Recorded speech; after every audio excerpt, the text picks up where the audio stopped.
Hello everyone and welcome to the channel. In today's episode I will be discussing the process I went through when designing and planning my very own all-in-one home NAS server.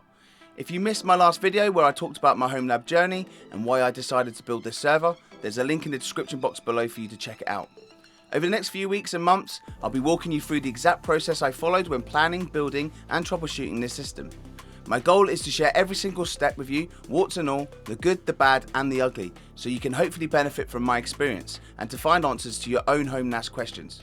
If that sounds interesting, make sure you hit that like, subscribe button and notification bell. Your support really helps me keep creating free content for you.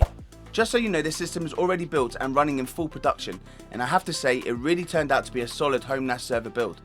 I managed to achieve all my initial goals and then some.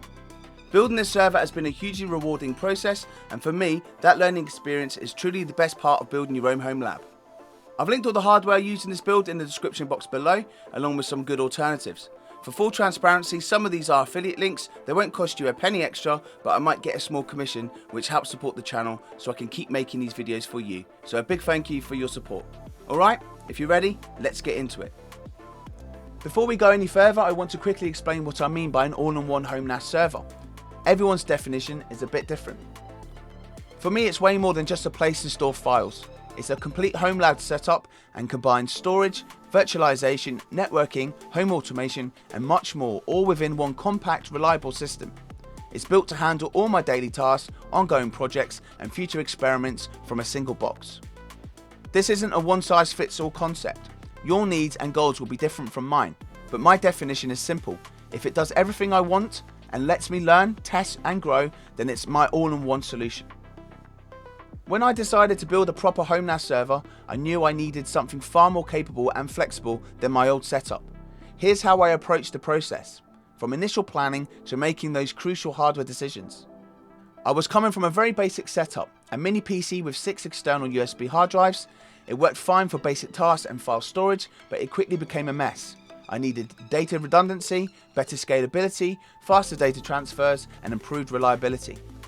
Because that mini PC was so limited and not expandable, there was no way to reuse its CPU, RAM or motherboard, so I decided early on that this would be a completely fresh build.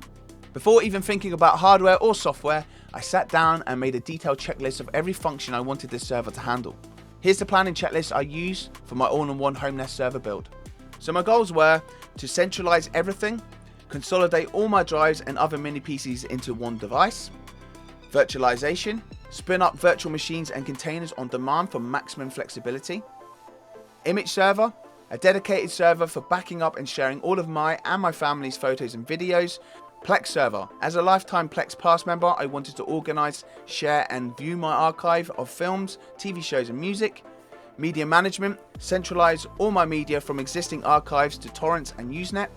Docker host, a dedicated VM for Docker containers giving me full operating system management, advanced networking and more. File sync and versioning. Implement file syncing with versioning for easy recovery of accidentally deleted or changed files. Home automation, a future project I'm really keen to dive into. Data redundancy, a key driver for this build. No more losing data if a single USB drive fails. Backup server, centralize all my backup data into one array for easier management.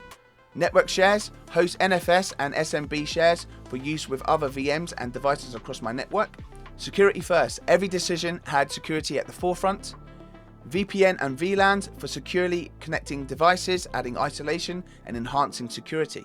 Monitor services, keep an eye on VMs, containers, other servers and system logs. Testing development, a safe sandbox to test and learn without impacting my production systems. Energy efficient, to be as green as possible and help save on electricity bills. Affordable and expandable, stay budget friendly but grow with my needs. Future proof, plan for the system to last at least 6 years. Compact design, it had to fit neatly on my existing shelf. Non-commercial NAS, I wanted full control over both software and hardware, avoiding proprietary systems like Synology, QNAP and ReadyNAS. Knowing these needs up front really guided my choices for the CPU, memory, storage, layout, networking and even the case.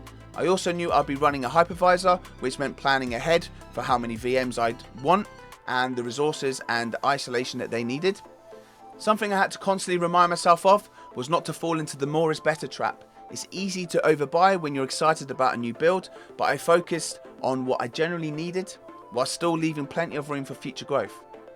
Taking the time to create this planning checklist early on truly streamlined the entire process. It saved me both time and money. Speaking of saving money, that brings me to my next consideration.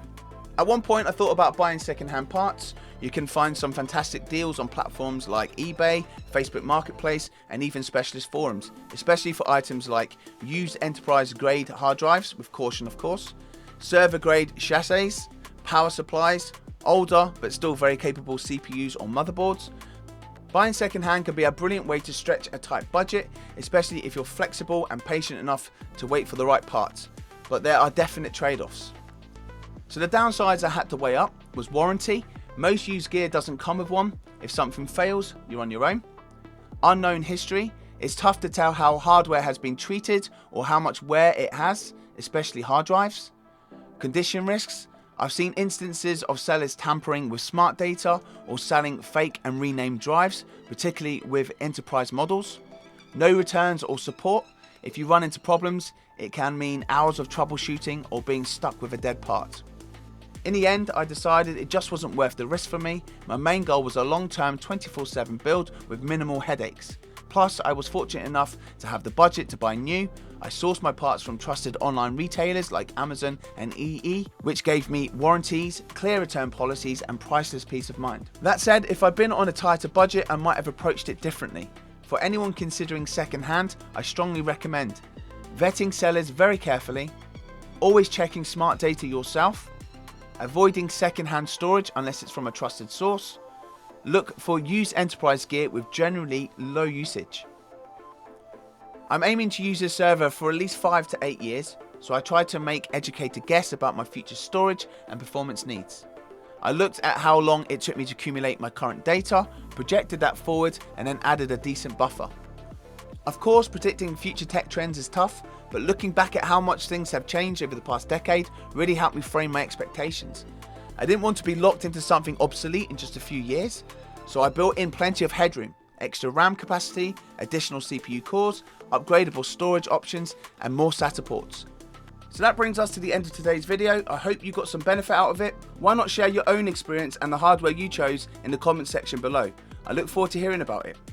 In the next episode, I will be discussing in detail what hardware I chose for this build and my reasons why.